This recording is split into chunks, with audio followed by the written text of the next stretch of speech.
Bestie, Hey, Mama. How is making dinner for Andrea's party going? I'm making your salmon and vegetable kebabs with a barbecue guava sauce, and I need your help. Girl, I got you. I already have all the ingredients for the barbecue guava sauce. This has to be my favorite part of the recipe. I bet it's your favorite because all you have to do is combine the barbecue with all the ingredients. Yep. I heat it up and I stir it until the guava paste is melted and the sauce is smooth. Right into the fridge, ante que me lo coma. And you know what? I'm pairing this with a Michelob Ultra Organic Seltzer Strawberry Guava. Ooh, that sounds like the perfect pairing, girl. Here's where I need your help. Remind me how to cut the salmon and how you assemble the skewers. Okay, begin by patting dry the salmon, then cut into 1-inch pieces.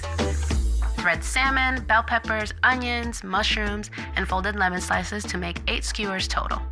Spray the fish lightly with oil and season with kosher salt and the reserved spice mixture. You are now ready for the grill.